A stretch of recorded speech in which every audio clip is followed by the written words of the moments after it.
धक्कादायक बातमी। शिवसेनेचे अंबरनाथचे आमदार डॉक्टर बालाजी किणीकर यांच्या हत्येचा कट रचण्यात आल्याची खळबळजनक बाब समोर आली आहे। याबाबत ठाणे गुन्हे शाखेने अंबरनाथमधून 2 जणांना चौकशीसाठी ताब्यात घेतलं असून शहरातील शिवसेनेच्याच 2 जणांना चौकशीसाठी समन्स बजावण्यात आलेले आहे। मात्र या प्रकरणामध्ये अद्याप कोणताही गुन्हा दाखल झाला नाहीये।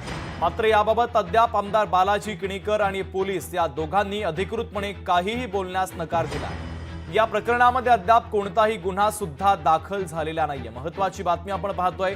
शिवसेनेचे अंबरनाथचे आमदार डॉक्टर बालाजी किणीकर यांच्या हत्येचा कट रचण्यात आल्याची खळबळजनक बाब समोर आली आहे। माझे कार्यकर्ते आहेत, त्याच्या मित्रांनी त्याला त्याच्या कुराणावरती आणि 2 मुलीवरती हात घेऊन सांगितलं की बाबा तू कोणाला सांगणार नाही का? मी तुला एक गोष्ट सांगतो की मोठी हत्येचा कट आमदारांच्या विरोधात रचला जातोय आणि तो आमदारांना सांग, ते चांगला माणूस आहे। तर त्याने लगेच मला फोन करून सांगितलं। लगेच मी त्याला कार्यकर्त्यांना घेऊन CP साहेब, ठोंबरे साहेब आणि क्राईम ब्रांचचे DCP जाधव साहेबांच्या समोर मी बसवलं। त्यांनी त्यांना व्यवस्थित माहिती दिली। शिंदे साहेब, खासदार साहेब यांनी मला फोन केला होता। त्यांनी CP साहेबांना आणि DCP साहेबांना सांगितलंय हे जे कोणी असतील त्याला आता वाचवायचं नाही, त्याला पेपरवर घेऊन त्याच्यावर कारवाई करण्यात येईल।